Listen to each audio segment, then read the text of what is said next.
Hi all, welcome to my channel. இன்றைக்கி நம்ம பார்க்க போகிறது அன்னப்பறவை பற்றி தான். இந்த அன்னப்பறவைன்றது ரொம்ப அழகான ஒரு பறவை. வாத்து மாதிரியே இருக்கும், ஆனால் இதோட கழுத்து ரொம்ப நீளமாக இருக்கும். இந்த அன்னப்பறவைக்காக என்னோட தாத்தா ஒரு ஸ்டோரி சொன்னார். அந்த கதையை தான் நான் இப்போ உங்ககிட்ட சொல்ல போகிறேன்.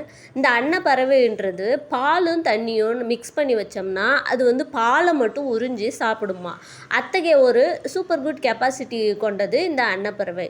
நாம் மனிதர்கள் நம்மளையும் மிக்ஸ் மேட்சாக நல்லது கெட்டது எல்லாருமே ஒருத்தவங்கக்கிட்டே இருக்கோம். ஆனால் நாம் ஒருத்தவங்கக்கிட்ட இருக்க நல்லதை மட்டும் எடுத்துக்கிட்டு அவங்களோட தீய குணங்களை விட்டுடணும். ஏன்னா எல்லாருக்குமே இப்போ ஒரு மனுஷன் தான் எல்லாருமே 100% நல்லவங்கன்னு சொல்ல முடியாது. அதனால் இந்த அன்னப்பறவைகிட்டேருந்து நம்ம கற்றுக்க வேண்டியது இதுதான். ஒருத்தவங்களோட நல்ல குணங்களை மட்டும் பார்க்கணும், தீய குணங்களை அவாய்ட் பண்ணிடணும். அதேமாரி சமூகத்தில் நிறைய பேர்கிட்ட நம்ம பேசும்போது நல்ல விஷயங்களை அன்னப்பறவை பாலை மட்டும் உறிஞ்சுது இல்லையா, பாலும் தண்ணியும் கலந்து வச்சா, அதே மாதிரியே நாமளும் அந்த நல்ல விஷயங்களை மட்டும் அப்சர்வ் பண்ணோன்னா நம்மளாம் ஒரு லிஜெண்ட்ரியாக ஆயிடலாம். ஸோ இதை என்னோட தாத்தா எனக்கு சொல்லி கொடுத்த ஸ்டோரி. என்னோடய தாத்தா பேர் பெரியசாமி. அவர் நிறைய கதைகள் சொல்லும்போது நான் ஆர்வமாக கேட்பேன்.